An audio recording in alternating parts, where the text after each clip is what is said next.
Mais évidemment, je ne vais pas avoir le même niveau d'exigence envers Miramon qu'envers Benjamin André. Et je suis pas d'accord dans le sens où pour moi, Benjamin André, il a vraiment été transparent.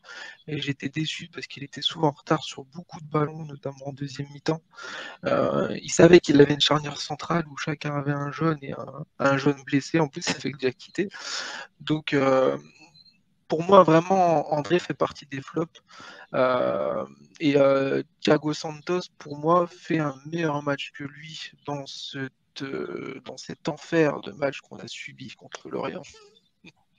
Alors, les tops, c'est Zerova et David. David, tout simplement parce que s'il a une occasion, il marque. Donc, à un moment donné, il faut avoir un attaquant qui met le ballon bien, donc c'est bien. Et Zegrova, franchement, et c'est l'unique qui essaie à faire quelque chose. C'est prévisible, je sais, mais pour l'instant, c'est vraiment l'unique déjà qui essaie de dribbler, à faire des choses.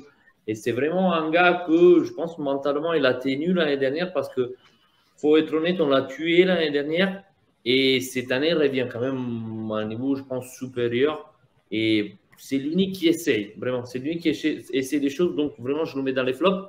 Et je ne mets pas dans le flop Benjamin André, mais je ne suis pas d'accord avec Ismaël. Je pense que c'est au minimum l'unique que dès que les choses ne vont pas bien, il continue à presser, il essaie quand même à tenir.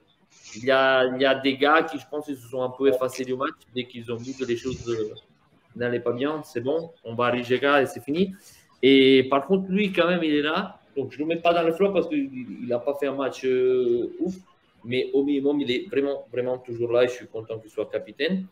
Et dans les flops, cette fois, c'est difficile, mais je mets Chevalier parce que la passe à Mirabon, c'est pas le top en plus. Et il n'a pas été parfait. Peut-être on s'est mal habitué parce qu'il nous a sauvé beaucoup, beaucoup de matchs. Et ça, on le sait. Mais c'est vrai que peut-être cette fois-là, c'est pas vraiment le meilleur. Et Ismaili, totalement déconnecté, totalement, je sais pas, mais il était vraiment. Je suis pas sûr il a bien fait de le sortir jeudi, de le faire pas jouer, parce que j'ai l'impression qu'il est totalement un peu sorti. C'est bizarre parce que c'est une semaine, c'est pas. Il n'y avait pas une pause pour les équipes nationales, tout ça. Il a juste pas joué le jeudi pour Goodmanson, mais je l'ai vu totalement déconnecté. Le jeu de Fonseca, en fait, il se fait sur le fil, quoi. Ça, c'est un jeu qui se fait avec des passes à l'intérieur, des passes dans le but, des choses qui sont vachement dangereuses. Et quand ça passe, c'est génial, mais quand ça passe pas, t'as l'air d'un con. Et donc, en fait, je pense qu'on est toujours entre Monsieur Fonseca et Paolo Di Balto, quoi. C'est entre les deux, quoi. Soit on est vraiment génial, soit on est vraiment ah bah. Si je veux expliquer mieux, je veux dire, je peux prendre Pep Guardiola à Manchester City. Lui, en début d'année, il fait sa composition d'équipe, il dit tiens, moi j'ai un 4-2-3-1, il envoie à Bielsa, Bielsa lui dit ok, je valide, pourquoi tu mets un attaquant? Il dit bah, le grand con, je ne sais pas jouer autrement, ok, je mets un attaquant, aujourd'hui on joue 4-2-3-1, et toute l'année il va jouer 4-2-3-1, parce que, pourquoi? Parce que son président, il lui dit voilà, il me faut 3 arrières gauche, 5 milieux droits, et le président, il achète tout. Il dit t'inquiète pas, il y a la liste qui est là, t'as qu'à choisir. Et donc, nous, on a l'impression que Fonseca a fait la même chose à Lille, mais avec les joueurs qu'il avait à sa disposition.